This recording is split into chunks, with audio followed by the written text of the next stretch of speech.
Excuse me.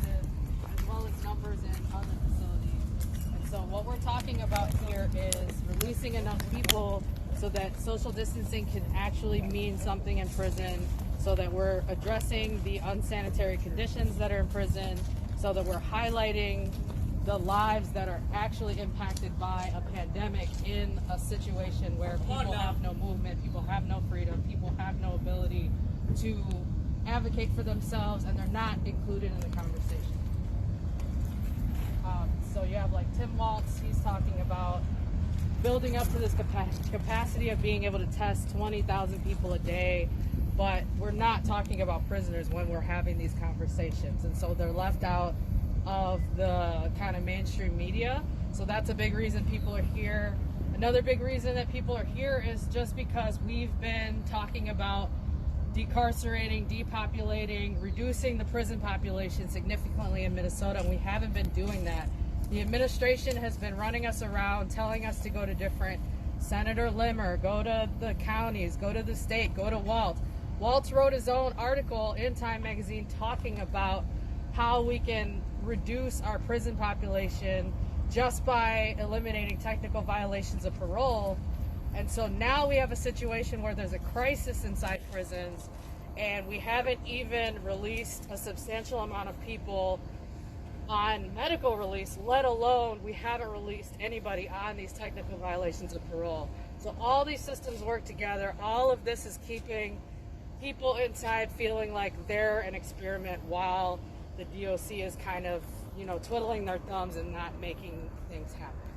So who do you want to be let out? We specifically want them to take these conditional medical releases seriously.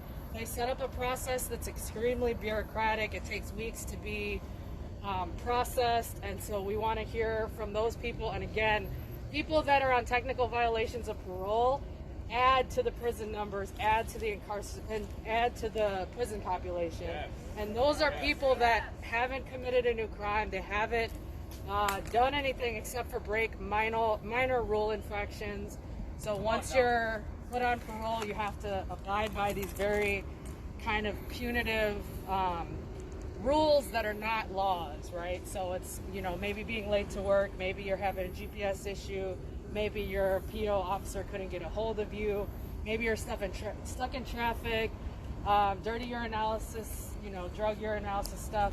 These are things that Paul Snell says specifically, that prison is not a place for rehab, but we have people that we know are incarcerated because they've been dealing with a lifetime of chemical dependency issues, for example. And so again, this is us holding the administration accountable, because they talk the talk, but they're not walking the walk with us. Yes. So I understand that the people that you say should be let out. Okay. Yeah. A lot of people out there are saying, I don't want rapists let out of jail. I don't want murderers let out of jail. Yeah. Can you agree with that, or? I think, again, we're not looking at who all is even incarcerated. If that's the first thing you're jumping to, like I said, like Tim Waltz said, like Paul Schnell has said, there's so many people in there on trumped up drug charges, on all these issues that stem from poverty, all of these issues that stem from domestic violence situations. And so there's women incarcerated for being in partnerships with folks that they didn't even have anything to do with. And so the prison administration knows how overblown these numbers are. That's why they will consistently tell you that if you ask Tim Waltz today, he'll tell you we have a prison overcrowding problem. If you ask Paul Schnell today, he will say the same thing.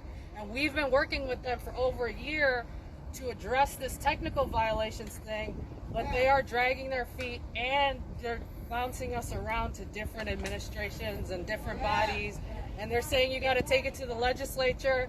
We tried to take a bill to the legislature. They barely wanted to hear it. So it's going to take actions like this. It's going to take a lot more awareness. It's going to take a lot more for people to understand what prisons really are, what they actually do, right? Because they don't just hold rapists and murderers. That's not what prisons do. Okay, so if, hypothetical, someone gets let out, which is perfect, would be great, and they commit a crime. Yep. What should happen? That person, why is that? That should not be the forefront of the argument.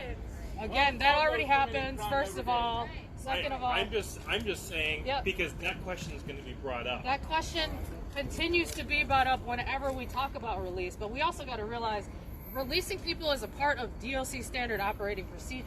They've already released 2,000 some odd people this year. This is what they have to do anyway. This is part of operation.